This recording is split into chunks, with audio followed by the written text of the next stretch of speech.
We will pick up the action.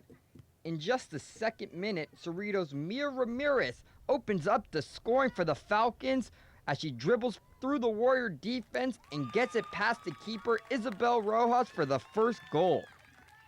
El Camino's Isabel Rojas had a very good game in the net for Elko.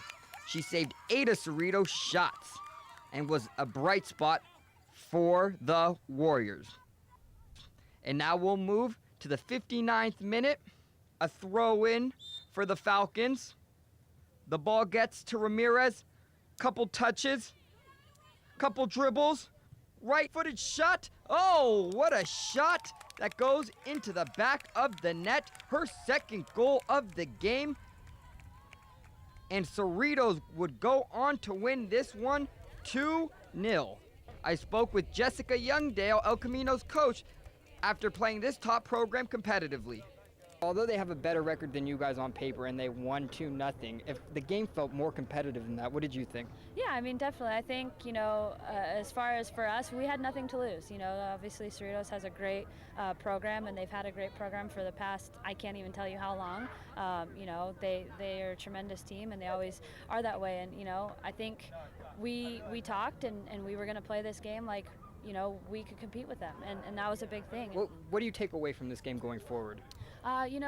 We take away a lot. I think we had kind of a rough start, and, we actually even had a team meeting yesterday to kind of talk about some things, and I think we take about what we're capable of. We just played one of the top teams, junior college in the nation to a 2-0 game and had chances.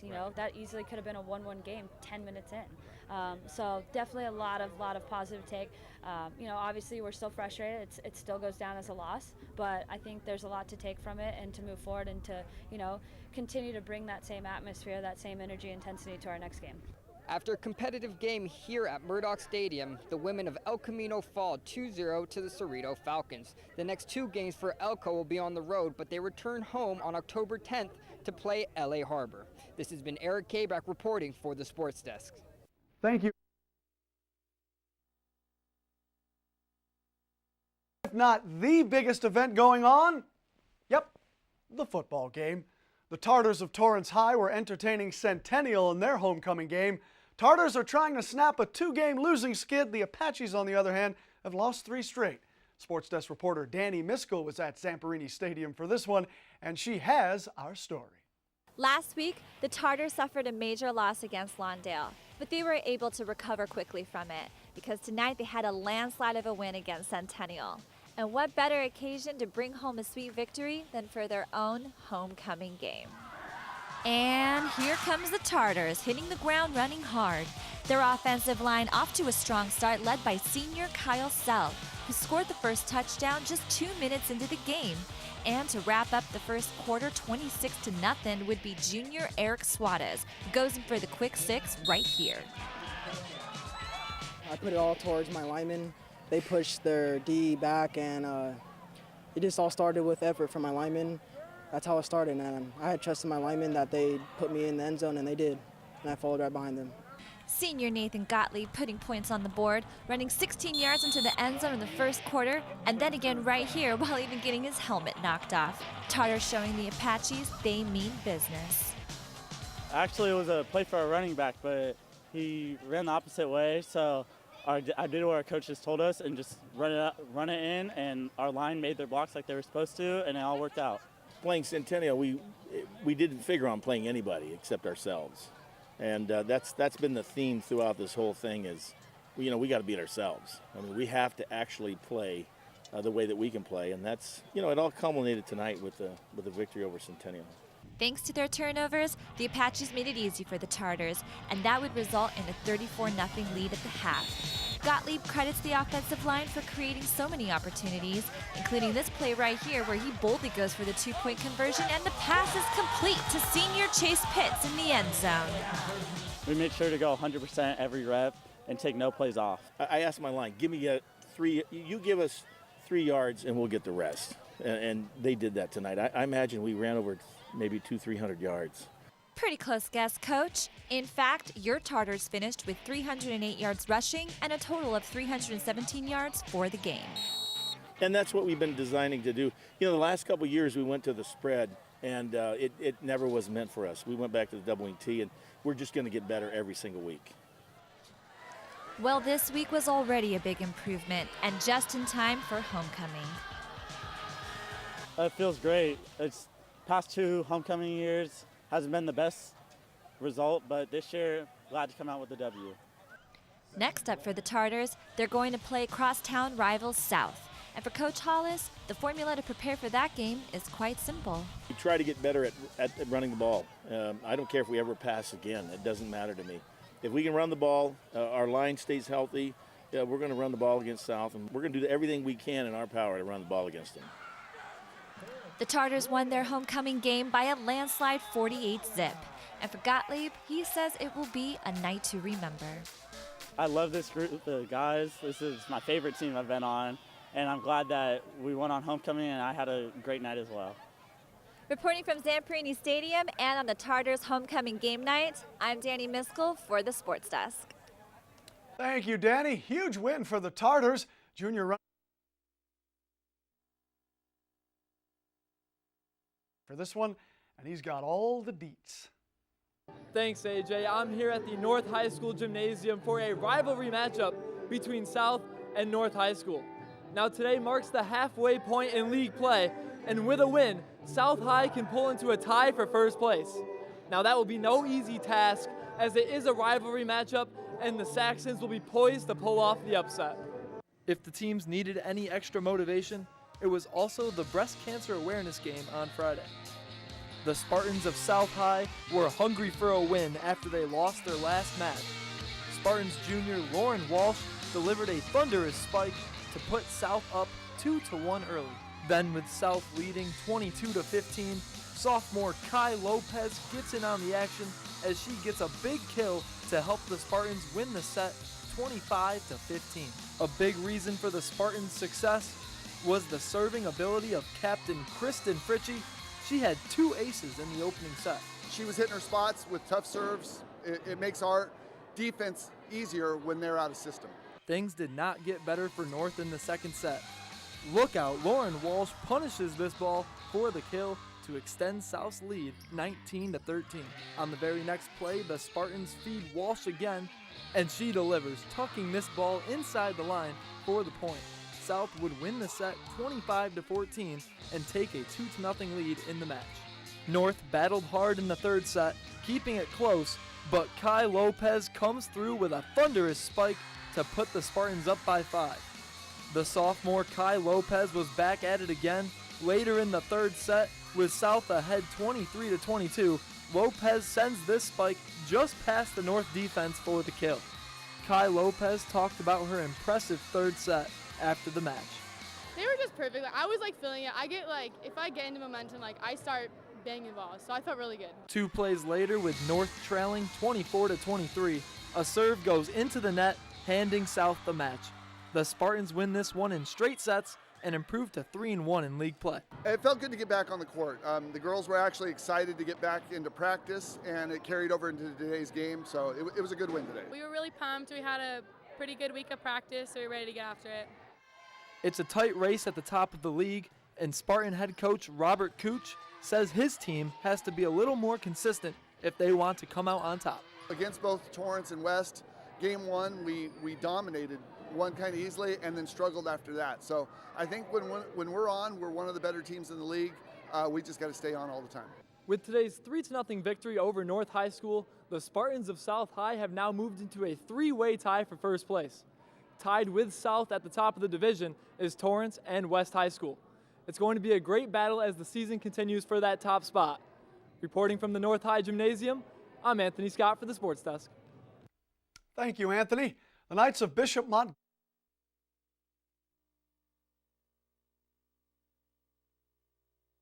All right, the team everyone is chasing, North, played a game recently that was over with before the singing of the national anthem. Well, at least it appeared that way. Let's just say the Saxons threw everything but the kitchen sink at Centennial High School, and assuming they actually threw the aforementioned kitchen sink, they might have actually broken the century mark. Yeah, it was that kind of game for the Saxons, and they were just throwing salt in the game. Check this out. It's homecoming 2017 for the North High Saxons. It's time to tear that banner to shreds. Although, how ironic, they would do a better job tearing Centennial to shreds. Saxons waste no time. Opening drive of the game. They're already in the red zone thanks to Sean Segala's scramble. And then this time, Segala hands off to Saeed Galloway. And he just waltzes his way into the end zone. And just like that, it's 7-0 North. Minutes later, Segala keeps it himself this time, barrels his way into the end zone, and now it's 14-0 Saxons. And most people haven't even sat down yet following the national anthem. Fasten your safety belts. This game was played at breakneck speed. Apache's punting now. And check this out. Oh! Well, that didn't work. Justin Golembiowski with a sick block on the punt attempt, and now he's in the end zone. North just piling it on at this point. Second quarter, more of the same. Makai Jordan in at QB now, and he finds Bo McGlinty in the back of the end zone, and Bo knows touchdowns. That was an 80s reference, by the way. We should be showing you these highlights and fast forward accompanied by Benny Hill music. It was that kind of game. And check this touchdown pass out here. This time to Brandon Livingston. Wow. It was 55-0 Saxons at the half. Even the homecoming king and queen finalists scored touchdowns in this game. North wins easily by the final of 62-0. You have to be a certain age to remember Benny Hill.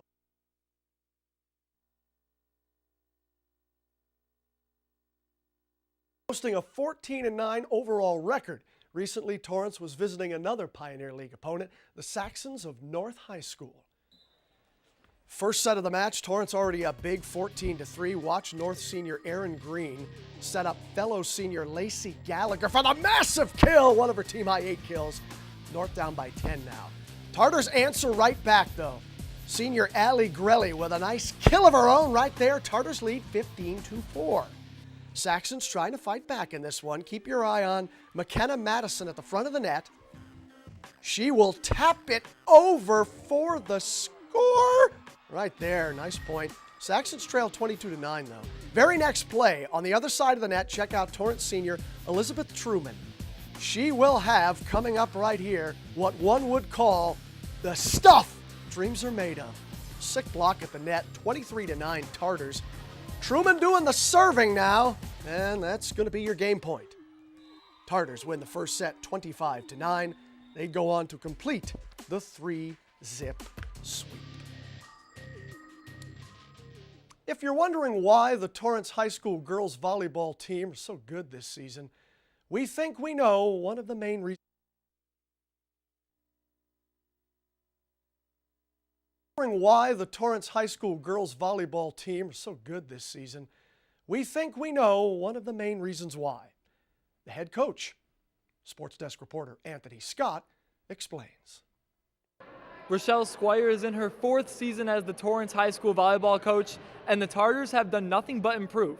Now at 10-8, Torrance is playing their best volleyball, but it hasn't always been smooth sailing for Coach Squire and the Tartars. I really like getting people excited about volleyball. Volleyball is a sport I love when it's played well. I like playing really good volleyball. And so I think getting girls excited about that is, I think, the best part. And just seeing them grow as, like, women. When Coach Squire arrived at Torrance 4 years ago, the Tartars had a streak of 7 consecutive losing seasons. Rochelle Squire knew she had her work cut out for her.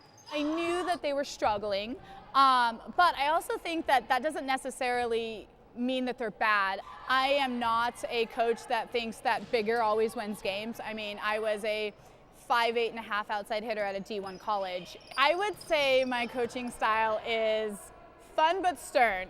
It's very laid back, but at times when we're messing around and stuff, she tends to be very stern and hard on us. Coach Squire had a marvelous playing career, earning second-team honors at Portland State and even playing professionally in France.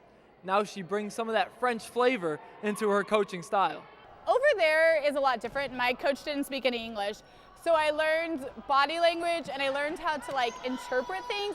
I think one of the things that maybe I do a little differently than other coaches is I don't always tell them what to do. I often ask them questions and get them to find their own answers, because you're not always going to have someone yelling at you from the sidelines telling you exactly what to do. We were actually, us as seniors, we were her first group of freshmen, so we've been able to grow with her and have her as a coach.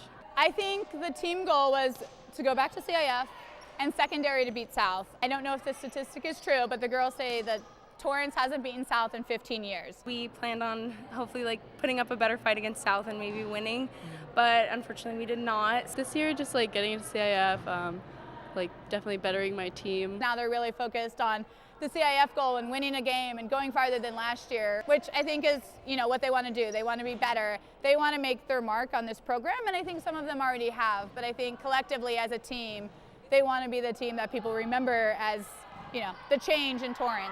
The Torrance High School volleyball team has